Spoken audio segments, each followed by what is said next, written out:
Bienvenue dans le Seigneur, bonjour. Bienvenue, soyons bénis ce matin au nom de Jésus. Nous allons prendre juste par la grâce de Dieu quelques minutes pour vous éclairer par le Saint-Esprit. Seigneur, je remets ce moment entre tes mains parce que tu es Dieu. Je remets ce moment entre tes mains parce que tu es puissant, tu es digne, tu es glorieux. Merci pour tout ce que tu fais. Agis encore au nom de Jésus. Bienvenue, nous sommes dans Matthieu 24 à partir du verset 36. C'est pour que nous soyons vigilants, prêts et toujours présents. En esprit, dans la parole de Dieu et dans tout ce que nous avons à faire parce que c'est très important. Même nous sommes dans la distraction aujourd'hui.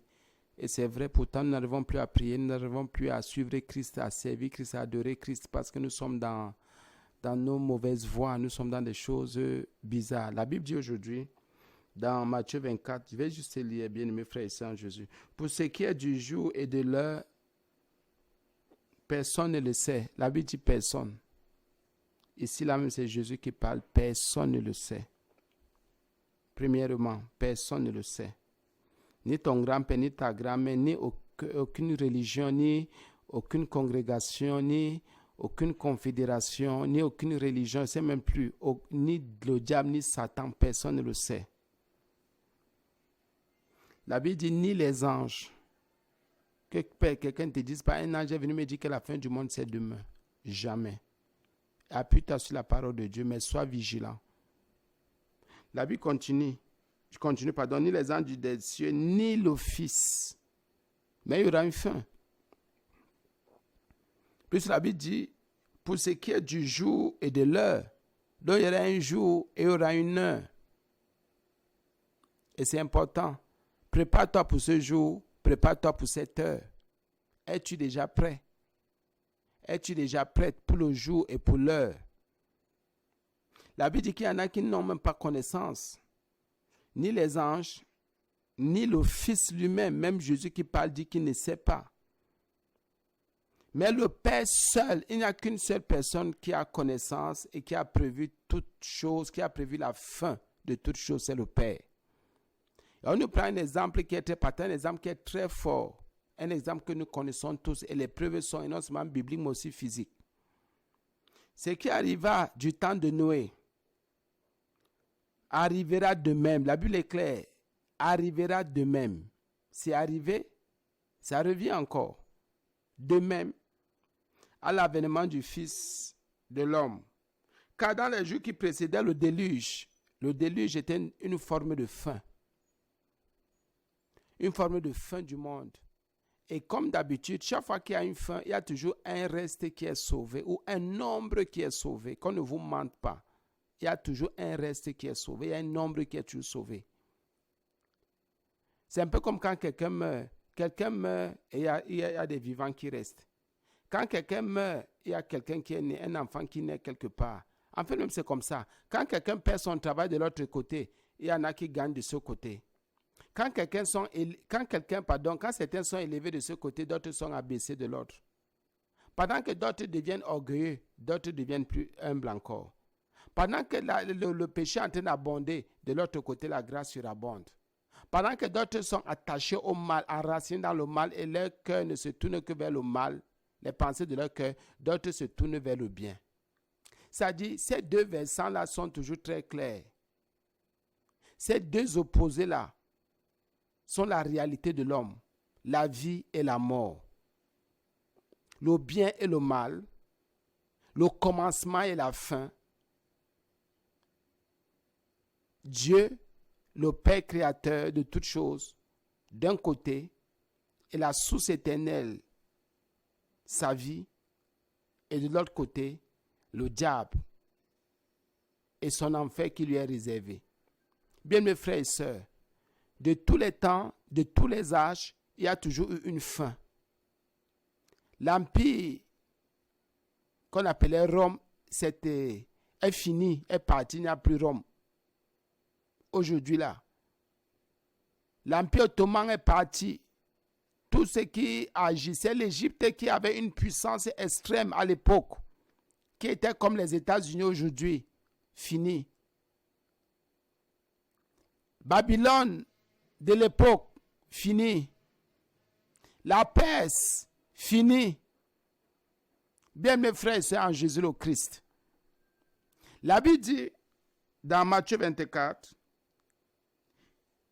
ce qui arrivera du temps de Noé arrivera de même à l'avènement du Fils de l'homme. Arrivera, ça va arriver. Il faut que tu sois prêt.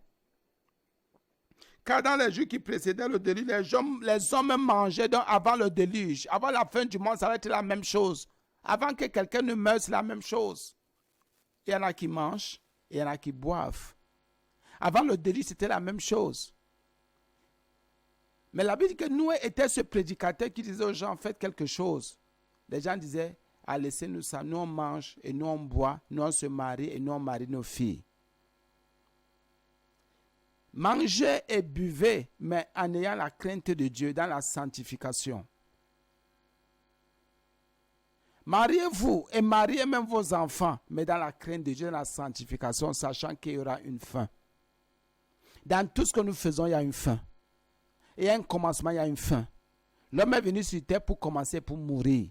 Même si c'est pour une seconde, tu as commencé, tu es venu et tu es mort.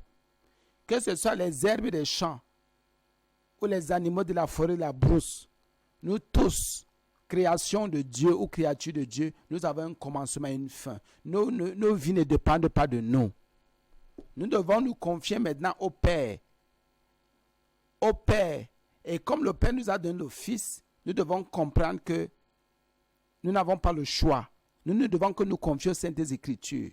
La Bible dit qu'il y a le jour et il y a l'heure. Et ce qui se passe, qui arriva du temps de Noé, va encore arriver. Ça va se passer.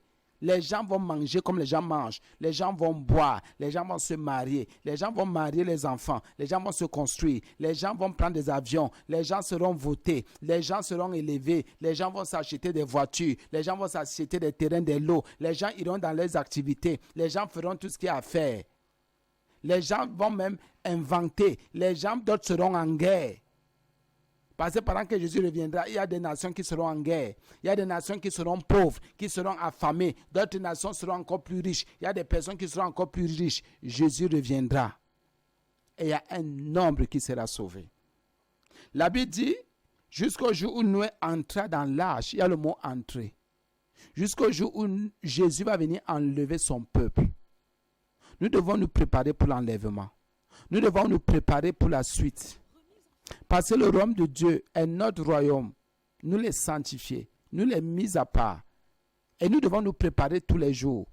Le testament, ce n'est pas quand on veut mourir. Le testament, c'est quand, bien aimé, on est même encore en vie.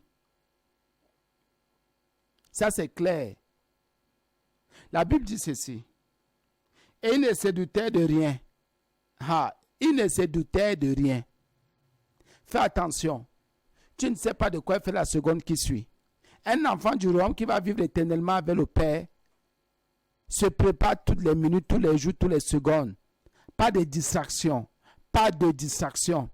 Et c'est là en toi, au-dedans de ton cœur. Mène une vie propre, mène une vie digne. La Bible dit qu'à l'époque de Noé, ils mangeaient, ils buvaient, ils se mariaient les enfants. La Bible dit jusqu'au jour où Noé entra dans l'arche. Et la Bible dit qu'ils ne se doutaient de rien. Ils étaient sûrs que donc ça veut dire que le même jour, il y en a qui se mariaient quelque part. Le même jour, il y en a qui buvaient. Le même jour, il y en a qui mariaient les enfants. Le même jour, il y en a qui mangeaient. Le même jour, il y en a qui se construisaient. Le même jour, il y en a qui faisaient des choses terribles. Le bien haut, le mal haut, tout ce qui n'était pas choisi, tout ce qui n'avait pas vécu ou reçu ce que le Père voulait, était détruit, était emporté par le déluge. Lors de l'avènement du Fils de l'homme, c'est ce qui va se passer. Tous ceux qui ne se sont pas préparés d'avance. Nous a passé son temps, il a pris du temps pour bâtir, pour construire l'arche, selon les mesures qu'il avait reçues. Bien, mes frères et sœurs, quel est l'arche que toi tu es en train de construire? Quelle arche toi tu construis? Est-ce l'arche du royaume ou l'arche de la perdition, de l'enfer? On construit l'arche tous les jours jusqu'à ce qu'on y entre. On construit son royaume déjà jusqu'à ce qu'on y entre. On construit sa propre robe jusqu'à ce qu'on y entre. On se lave son propre vêtement jusqu'à ce qu'on y entre. On transforme son cœur. On laisse son cœur être transformé par la parole de Dieu jusqu'à ce qu'on entre dans l'arche. L'arche est là. C'est ce qui représente le royaume aujourd'hui. L'arche représente le royaume. Et Noé représente Jésus-Christ, le prêcheur. Jésus-Christ, le sacrificateur. Ah oui. Et les autres qui étaient avec Noé représentent ceux qui ont écouté l'évangile. Bien, mes frères et sœurs en Jésus le Christ, es-tu déjà prêt? Te prépares-tu à la rencontre de ton Dieu? Que fais-tu pour cela? La Bible dit qu'il ne se doutait de rien. Ça veut dire qu'il faut continuer à réfléchir sur les choses. Ils étaient sûrs que manger suffisait, se marier les enfants suffisait, se construire suffisait. Mais ils n'avaient pas bâti le royaume qu'il fallait. Ils n'avaient pas écouté l'évangéliste de cette époque-là. Ils ont dit, mais quel est ce fou? Qu'est-ce qu'il construit là? Qu'est-ce qu'il bâtit là? C'est pas aujourd'hui qu'on traite les enfants de Dieu de fous. C'est pas aujourd'hui qu'on dit que nous sommes fous. C'est pas aujourd'hui qu'on dit que nous sommes bêtes. C'est pas aujourd'hui qu'on dit que nous sommes idiots. Qu'on ne sait même pas ce qu'on fait, on a perdu la boule, on a perdu la tête. Même à l'époque de Noé, c'était la même chose. Il a averti les gens.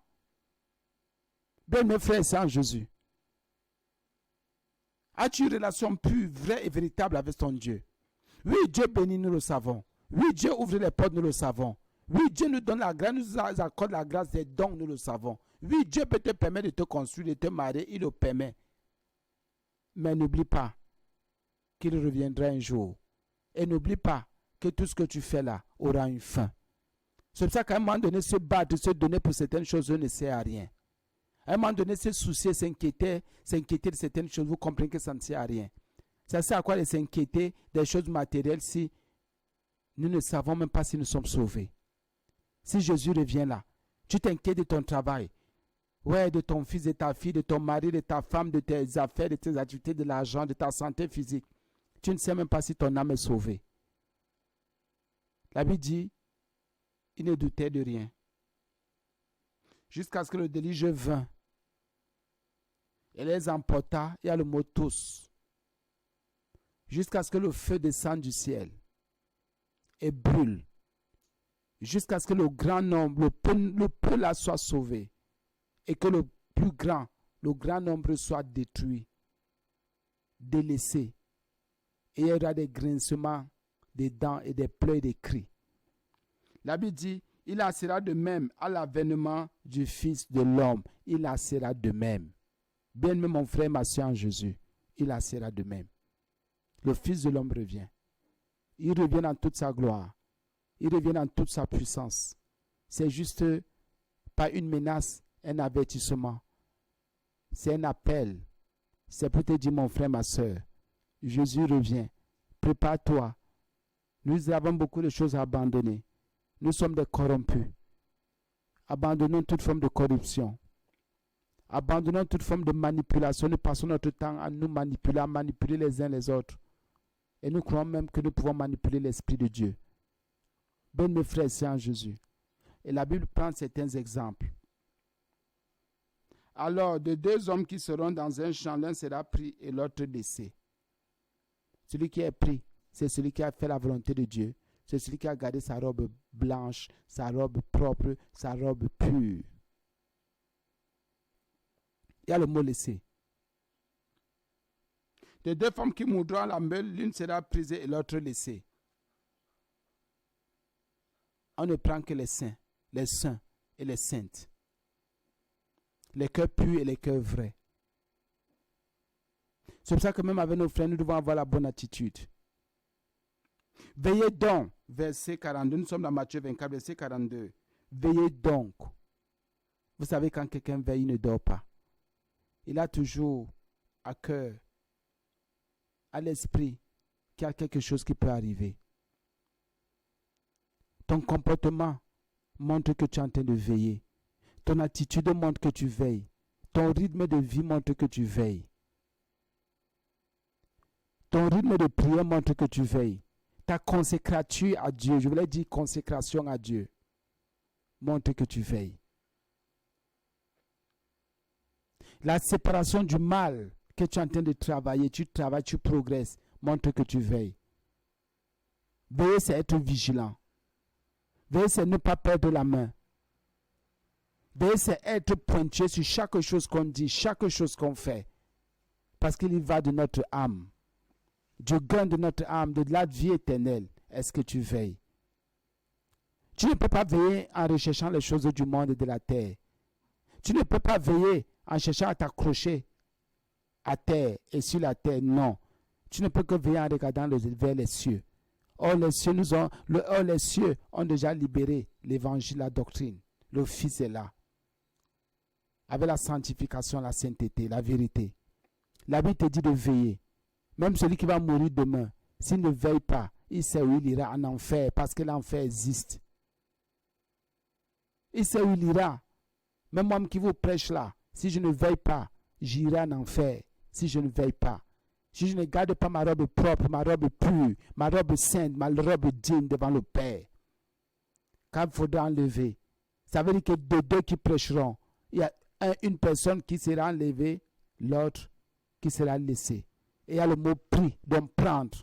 Jésus vient prendre, vient enlever son église et laisser les impies, et laisser les mécréants, et laisser les incrédules, et laisser ceux qui n'ont pas veillé. Nous devons veiller. La Bible dit encore, veillez donc, puisque vous ne savez pas quel jour votre Seigneur viendra. Nous avons un Seigneur, il viendra. J'y crois. Sachez-le bien, si le maître de la maison savait à quelle heure de la nuit le voleur doit venir, il veillera et ne laissera pas percer sa maison. La vigilance, il faut veiller encore. Ne laisse pas percer ta maison. Qu'est-ce qui vient percer ta maison? Qu'est-ce qui vient percer ta robe? C'est le péché. Ce sont les choses du monde. Un fils du royaume veille. Une fille du royaume veille. Parce que Dieu veut venir nous enlever. Notre Père veut venir nous enlever. Pour qu'on aille vivre avec lui. C'est lui qui est notre roi. Nous sommes juste des pèlerins sur terre. Nous sommes de passage sur terre. Nous sommes des étrangers sur terre. Nous ne pouvons pas nous investir à 100%, pardonnez-moi, pour les choses de la terre. Mais nous devons nous investir à 1000% pour les choses du royaume. Et c'est là, et c'est à ce niveau qu'on reconnaît les perdus et les égarés. Bien mes frères et sœurs, moi je préfère faire un travail. Comment me donner 100 francs, sachant que c'est pour le royaume. Au lieu d'aller faire un travail, on va me donner 10 milliards, autant que c'est pour le monde. Bien, je préfère parler là où je sais qu'il y a une âme qui sera gagnée, au lieu d'aller parler là où je sais qu'aucune âme ne sera gagnée. Je préfère aller habiter là où je sais que mon attitude, mon comportement va toucher quelqu'un qui va se convertir à Christ, au lieu d'aller habiter là où je sais que personne ne sera touché. La vie est un choix aussi, parce que même l'homme a une volonté. Je préfère, bien aimé, s'il y a quelque chose à choisir une épouse qui va faire l'œuvre de Dieu, qui aura la crainte de Dieu pour qu'elle soit sauvée, au lieu de choisir une épouse seulement parce que je vais entendre que je suis marié. Je préfère que ce soit un homme qui aura la crainte de Dieu, vraiment qui va me faire des enfants, au lieu de voir d'aller seulement sur un homme comme ça parce que je vais entendre qu'il faut que j'ai des enfants. Parce que si je ne fais pas attention, ma foi sera percée. Il y a des gens qui ont des foi percées, des robes déjà percées, des habits percés parce que le voleur, Satan est venu percer. Il est venu percer ta vie de prière en présentant les choses du monde, ses attraits, sa séduction. La Bible est claire. Si le chef de la maison sait que le bandit va venir percer sa maison, il va veiller. Le diable suscite les choses tous les jours pour percer nos vies, pour percer notre caractère spirituel chrétien. Un fils du royaume ne laisse pas qu'on perce sa maison, ne laisse pas qu'on perce sa foi. Un fils du royaume ne se laisse pas distraire. Un fils du royaume, non. La Bible dit, sachez-le bien, si le maître de la maison savait à quelle veille de la nuit le voleur doit venir, il veillera et ne laisserait pas percer sa maison. C'est vrai, ne laisse pas percer ta maison. Quelles sont ces choses qui nous retiennent aujourd'hui? Est-ce les causeries inutiles? Le bavardage inutile? Manifestons la vie du royaume. La compassion. La compassion. Voilà la vie du royaume. Ceux qui ne manifestent pas la compassion ont déjà des robes percées. Ceux qui ne manifestent pas la miséricorde ont des robes percées. Ceux qui ne pardonnent pas ont des robes percées. Et il y a des chrétiens qui se baladent avec des robes percées. Leurs robes sont blanches, mais percées. Il y a des trous. Pourquoi? Parce qu'ils ne veillent pas. Ils ne s'arrangent pas. Ils ne font pas comme le maître de cette maison qui dit jamais ma maison ne sera pas percée. Ma robe ne sera pas percée. Je ne serai pas inquiet. Je ne laisserai pas l'ennemi agir dedans de mon âme pour que je perde le royaume éternel. Moi, je voudrais voir Dieu. C'est pourquoi vous aussi, tenez-vous prêts. Tenez-vous prêts. Et vous savez, quand quelqu'un se tient prêt, il s'arrange. Il s'arrange. Dieu viendra t'enlever toi.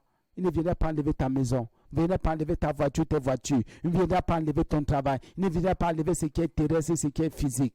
Mais il viendra enlever ton esprit, ta personne.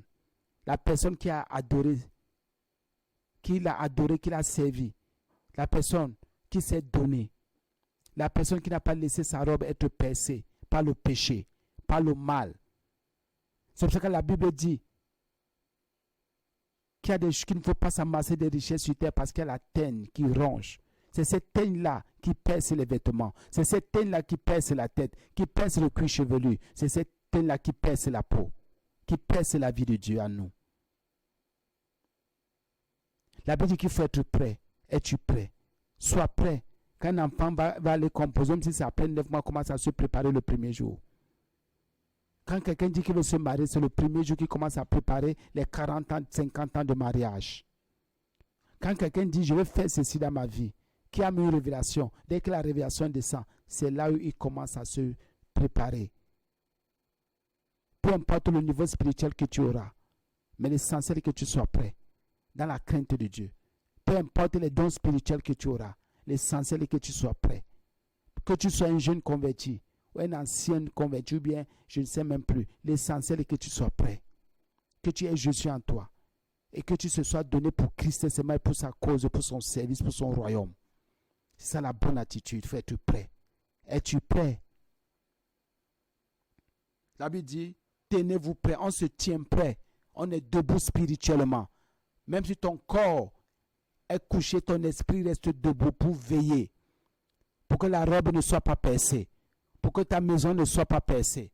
Pour ne laisser passer aucun péché, aucun mal, aucun manque de pardon, aucune forme d'adultère, d'impudicité, d'impureté, aucune forme de folie. Il faut se tenir prêt.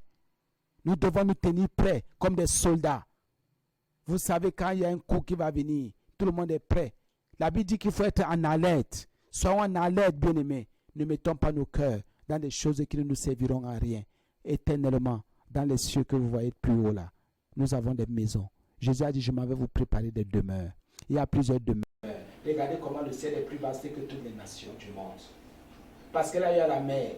Il n'y a pas de nations, sauf sur la mer, les nations diaboliques. Mais regardez comment la mer, les océans sont vastes. Au niveau du ciel, il y a des maisons. Donc vous comprenez.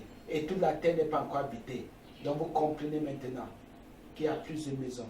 Il y a plus de population au ciel que sur terre. Ah oui, bien aimé, parce qu'il y a des anges qui sont déjà nombreux. Bien mes frères et sœurs, et les racheter de tous les temps aussi. Bien mes frères et sœurs, es-tu prêt? Te tiens-tu déjà prêt? Sais-tu que le Fils de l'homme revient? Il revient bientôt. As-tu encore examiné ta vie pour que ta robe ne soit pas percée? Il ne suffit pas de dire je ne veux pas salir ma robe, mais aussi il ne faudrait pas qu'elle soit percée. Rongée par la terre. Et je vais conclure en disant, bien aimé, quand le Fils de l'homme viendra, à l'heure où vous n'y penserez pas, à l'heure où nous n'y penserons pas, c'est à nous de réfléchir. Entre guillemets, c'est aussi une réflexion spirituelle. C'est à moi de me tourner et d'examiner ma vie. Suis-je prêt? Que le seul nom de Jésus soit glorifié ce matin. Que c'est la pensée du roi soit dedans de nos âmes.